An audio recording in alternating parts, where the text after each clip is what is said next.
सुप्रभात प्यारे बच्चों। आज हम हिंदी की पाठ्य पुस्तक रिमझिम के पाठ 2 फसलों का त्योहार के प्रश्न उत्तर लेकर आए हैं।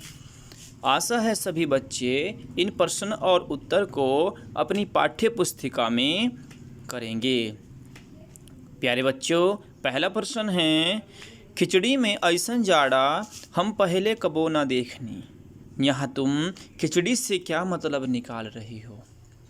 इसका उत्तर है, यहाँ खिचड़ी से मतलब मकर संक्रांति से है। बच्चों, जैसा कि जब मैंने आपको पाठ पढ़ाया था तब भी मैंने आपको यह बात बताई थी कि खिचड़ी का अभिप्राय मकर संक्रांति से माना जाता है, क्योंकि इस दिन उत्तर भारत में हर घर में खिचड़ी बनाई जाती है। इसीलिए खिचड़ी और मकर संक्रांति को आपस में जोड़ दिया गया है। दूसरा प्रश्न है, क्या कभी ऐसा हो सकता है कि सूरज बिल्कुल ही ना निकले? अगर ऐसा हो तो अपने साथियों के साथ बातचीत करके लिखो। इसका उत्तर है, अगर सूरज ना निकले तो चारों ओर अंधेरा रहेगा और ठंड भी अधिक हो जाएगी। बिल्कुल ठीक बात, क्योंकि सूर्य के बिना ये पृथ्वी बिल्कुल अधूरी है। सूर्य के बिना ये प्रकृति अधूरी है। इसीलिए अगर सूरज ना निकले तो पृथ्वी पर अंधेरा छा जाएगा। सारी प्रकृति, सारा वातावरण, सारे पेड़ पौधे, जीव जंतु नष्ट हो जाएंगे। प्रश्न 3 है, बाहर देखने से समय का अंदाजा क्यों नहीं हो पा रहा था? जिनके पास घड़ी नहीं होती वे समय का अनुमान किस तरह से लगाते हैं? इसका उत्तर है बच्चों, बाहर सूरज नहीं निकला था, इसलिए समय का अंदाजा नहीं हो पा रहा था। जिसके पास घड़ी नहीं होती वे समय का अनुमान सूरज को देखकर लगाते हैं।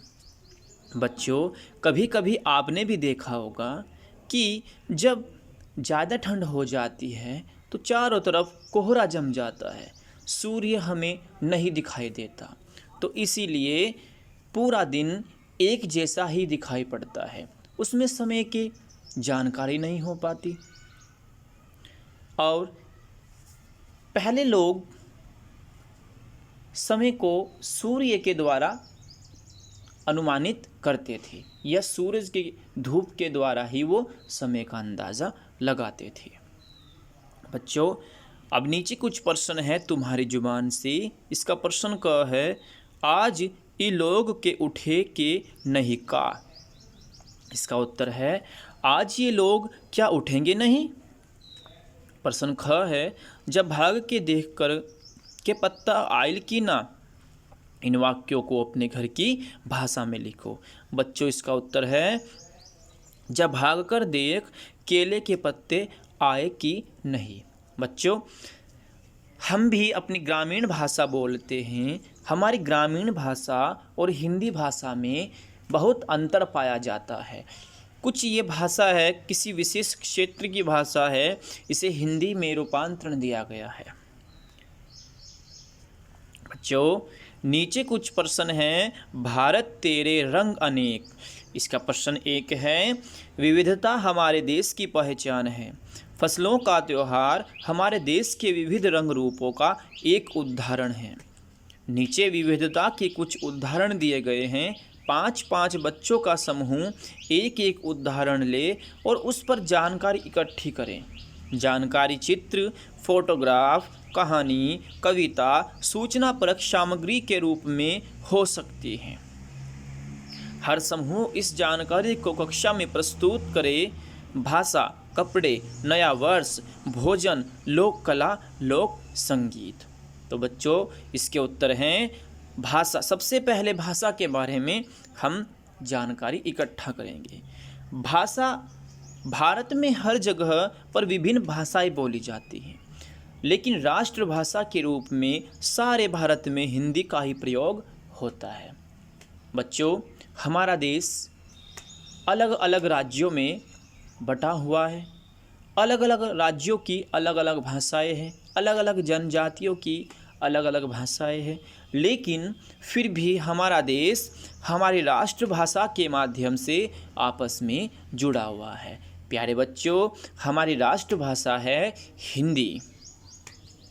इसके बाद कपड़े। भारत के विभिन्न प्रांतों में अलग अलग तरह के कपड़े पहने जाते हैं। सभी राज्यों की अपनी एक विशेष वेशभूषा होती है। सभी जनजातियों की अपनी एक विशेष वेशभूषा होती है। नया वर्ष। भारत के अलग अलग राज्य में नया वर्ष विभिन्न तरह से मनाया जाता है। बच्चों, हर राज्य में नए साल के शुभकामना, नए साल का आगमन अलग अलग रीति रिवाजों के साथ किया जाता है। भोजन। देश के अलग अलग राज्यों में विभिन्न तरह के भोजन मिलते हैं। बच्चों, आप कश्मीर से कन्याकुमारी तक जहाँ भी जाएंगे, आपको अलग अलग भोजन, अलग अलग तरह के खाद्य पकवान आपको मिलते रहेंगे। लोक कला। भारत को अलग अलग राज्य में विभिन्न कलाएं विद्यमान हैं जो भारत की संस्कृति को बनाए हुए हैं। लोक संगीत। भारत में सभी राज्य की अलग अलग लोक संगीत हैं। बच्चों, हमारा देश विविधता में एकता रखता है, इसीलिए यहाँ पर अलग अलग प्रकार के लोक संगीत हैं। इसका प्रश्न 2 है, तुम्हें कौन सा त्यौहार सबसे अच्छा लगता है और क्यों?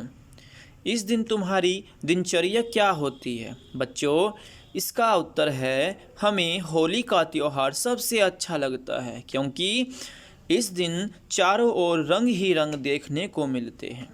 इस दिन हम सुबह से ही जोश और उत्साह से भरे रहते हैं। गुजिया इस त्योहार का मुख्य मिठाई माना जाता है, जो लोग बड़े आनंद से खाते हैं। बच्चों, हमारे देश में न जाने कितने त्यौहार मनाए जाते हैं। किसी को दीपावली पसंद है, किसी को होली पसंद है, किसी को दशहरा पसंद है, किसी को ईद पसंद है। तो बच्चों, वो आपका पसंदीदा त्यौहार कौन सा है, वो आप इस उत्तर में लिख सकते हैं। तो प्यारे बच्चों, आशा है आपको इस पाठ के प्रश्न और उत्तर समझ में आए होंगे।